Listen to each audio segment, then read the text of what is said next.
Assalamualaikum warahmatullahi wabarakatuh. Perkenalkan, nama saya Anissa Watma Sopandi dari kelas C2021 NPM 1121118. Di sini saya akan mempresentasikan materi dari Agama 5 dari pertemuan 1 sampai pertemuan 7. Selamat menyaksikan. Baik, materi yang pertama ada ahamiyatu ma'rifatullah, urgensi mengenal Allah. Ma'rifat berasal dari kata arafa ya'rufu ma'rifah yang berarti mengenal. Dengan demikian, ma'rifatullah berarti usaha manusia untuk mengenal Allah, baik wujud maupun sifatnya. Manusia sangat berkepentingan untuk mengetahui siapa penciptanya dan untuk apa ia diciptakan. Karena itu, manusia pun mulai melakukan beberapa penelitian dan mencari-cari siapakah gerangan sang Tuhannya. Allah yang Maha Rahman dan Maha Rahim tentu tidak akan membiarkan kita terkantung tanpa adanya pembimbing, yaitu utusan-utusannya, para nabi dan rasul yang akan menunjukkan kita ke jalan yang benar. Maka di antara manusia ada yang berhasil mengetahui Allah dan banyak pula yang tersesat berjalan dengan anganannya sendiri. Nah, tujuannya itu tujuan dari ahamiyatu ma'rifatullah atau urgensi mengenal Allah ini yaitu memahami bahwa pentingnya mengenal Allah, menyadari bahwa Allah adalah satu-satunya tujuan hidup manusia ya, dan yang terakhir dan menyadari dalam pentingnya mengenal Allah adalah kunci dari kehidupan kita. Nah, yang kedua ada atorik ila ma'rifatullah atau cara menuju ma'rifatullah. Tadi kan kita sudah tahu lah ya mengenal Allah, dan ini bagaimana sih caranya kita untuk mengenal Allah? Ada terbagi menjadi 3, yaitu memahami bahwa jalan mengenai Allah adalah melalui ayat-ayatnya. Terdapat banyak sekali ayat Quran, salah satunya ada ayat Qauliyah Quran surat At-Tin ayat 1-5 yang berarti demi buah tin dan buah zaitun dan demi bukit Sinai dan demi kota Mekah ini yang aman, sesungguhnya kami telah menciptakan manusia dan bentuk yang sebaik-baiknya. Kemudian kami kembalikan dia ke tempat yang serendah-rendahnya, yaitu neraka. Selain menggunakan ayat-ayat Allah, selanjutnya ada memahami pendekatan Islam dan non-Islam terhadap ayat-ayat Allah. Metode Islam dengan nakal atau akal yang terdapat ada di dalam salah satunya coba kita dalam surat Al-Mulk ayat 10, dan mereka berkata, sekiranya kami mendengarkan atau memikirkan pengertian itu,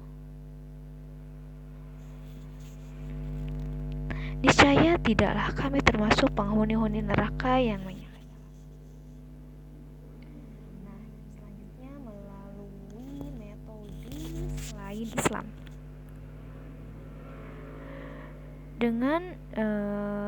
Dengan dugaan dan hawa nafsu, kita ambil contoh aja di dalam surat Al-An'am yang artinya telah sempurna kalimat Tuhanmu Al-Quran sebagai kalimat yang benar dan adil, tidak ada yang dapat merubah kalimat-kalimatnya, dan dialah yang maha menyedar lagi maha mengetahui. Quran surat Al-An'am ayat 115. Selanjutnya ada mengikuti sifat mukmin dalam mengenal Allah dan menjauhi sikap orang-orang kafir. Nah, sikap orang-orang kafir itu yaitu salah satunya dengan ragu-ragu akan adanya Allah atau akan adanya Tuhan. Terus ada juga berakibat kufur. Jadi alangkah baiknya kita menjauhi orang-orang yang kafir atau orang-orang yang emang tidak sejalan dengan kita. Nah, jika kita tujuannya untuk mengajak mereka masuk ke dalam agama kita, agar mereka bisa bersama-sama kita di insyaallah surganya Allah nanti, itu sangat baik. Namun jika mereka yang akan berdampak buruk pada kita, sebaiknya kita coba menjauhi saja. Selanjutnya ada al-manawi min ma'rifatillah, penghalang-penghalang mengenal Allah. Secara garis besar, terdapat dua hal yang menghalangi manusia dalam mengenal Allah. Pertama, maradus syahwat, berkaitan dengan penyakit hati berupa nafsu dan kesenangan serta perilaku-perilaku yang tidak terpuji. Kedua, yaitu maradu syubhat, sebagai hal yang menimbulkan keraguan lebih banyak berkaitannya dengan masalah akal dan logika. Nah, salah satunya ada kefasikan, ada kesombongan, kezoliman, kedustaan, dan banyak melakukan perbuatan maksiat adalah sikap-sikap yang menjadi penghalang kita untuk mengenal Allah Subhanahu wa taala. Selanjutnya ada al-adillah ala wujudillah, bukti keberadaan Allah. Keberadaan Allah, Tuhan yang telah menciptakan dan memelihara alam semesta dengan kekuasaan dan kasih sayangnya, adalah hal yang tak terbantahkan. Eksistensi Allah Ta'ala ditunjukkan oleh beberapa dalil berikut ini. Ada dalil fitriyah. Dalil fitrah adalah artinya al-khila, yaitu keadaan asal ketika seorang manusia diciptakan oleh Allah.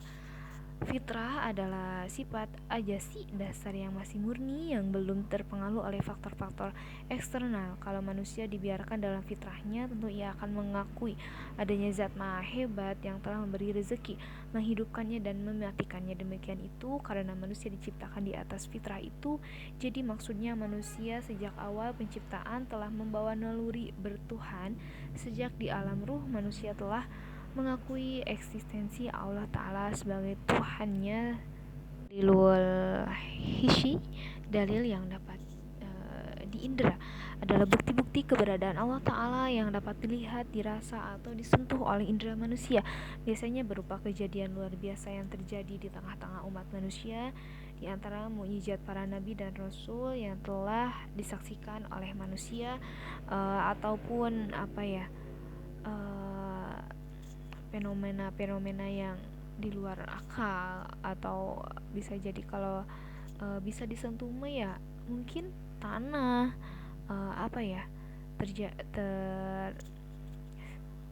terbentuknya alam semesta ini juga bisa. Selanjutnya ada dalilul akli, dalil yang dapat oleh akal, bukti rasional atau akal yang digunakan untuk merenungkan keadaan diri manusia alam semesta. Dia dapat membuktikan adanya Tuhan. Di antara langkah yang bisa ditempuh untuk membuktikan adanya Tuhan yaitu melalui akal dengan beberapa teori, di antara lain ada teori sebab, ada teori keteraturan. Nah, ini tuh salah satu teori-teori yang bisa dijadikan contoh. Selanjutnya ada dalil nakli. Dalil nakli adalah dalil yang membuktikan keberadaan dengan merujuk petunjuk kitab suci. Dengan fitrah manusia mengakui adanya Tuhan dan dengan akal bisa membuktikannya. Namun manusia tetap membutuhkan informasi dari Allah Subhanahu wa taala untuk mengenal zatnya, yaitu dalil nakli Al-Quran, Andas, As-Sunnah, untuk membimbing manusia mengenal Tuhan yang sebenarnya. Sebab akal dan fitrah tidak bisa menjelaskan siapa Tuhan yang sebenarnya. Selanjutnya ada tauhidullah, mengesahkan Allah. Mentauhidkan Allah adalah secara umum berarti mengesahkan Allah dalam zat, mentauhidkannya sebagai satu-satunya zat yang berhak dan layak disembah, tiada sembahan yang benar selain Dia, sehingga tidak boleh menyekutukannya dengan sesuatu apapun dalam ibadah. Nah, ada konteks beberapa ada beberapa materi tambahan. Ada rububiyatullah, kholikon, keesaan Allah sebagai penciptanya. Terus malikan, keesaan Allah sebagai pemilik alam semesta ini.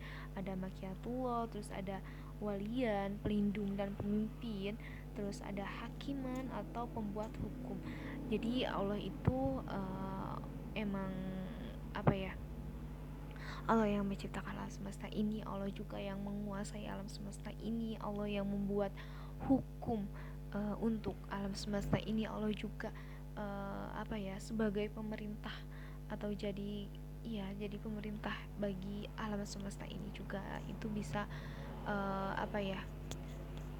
itu tanda hanya Allah yang dapat disembah, hanya Allah yang berhak disembah, tiada Tuhan selain Allah. Materi selanjutnya ada Al-Haya fi Zilali Tauhid, hidup di bawah naungan Tauhid. Kehidupan yang baik hanya akan didapatkan apabila orang yang berwa'ala kepada satu Tuhan yang maha sempurna yaitu Allah, akidahnya tentang zat Allah, sifat-sifat, nama-nama asma Allah, dan perbuatannya harus benar-benar suatu prinsip tauhid yang diajarkan oleh Rasulullah SAW, yaitu mentauhidkan Allah dalam hal asma, sifatnya, rububiyahnya, mukiyahnya, dan uluhiyahnya.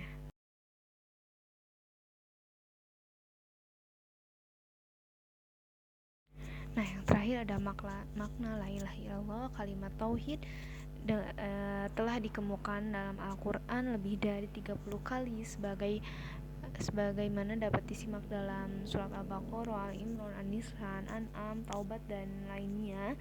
Dan yang lainnya, hal itu memberikan keyakinan dan bukti nyata bahwa masalah tauhid adalah dalam ajaran samawi Islam adalah ajaran inti dari ajaran Allah Subhanahu wa taala. Kalimat tauhid yang agung la ilaha illallah, yakni tiada Tuhan selain Allah, memiliki arti yang sangat dalam dan luas. Semoga seorang hamba tidak mungkin akan dapat beramal sesuai yang dikehendaki olehnya kecuali setelah ia benar-benar memahami makna yang terkandung di dalamnya, sehingga ia beramal atas dasar kalimat tauhid dengan sadar. Allah Subhanahu wa taala berfirman, artinya Allah tidak ada Tuhan melainkan Dia yang hidup kekal lagi terus-menerus mengurus makhluknya. Quran surat Al-Baqarah ayat 255.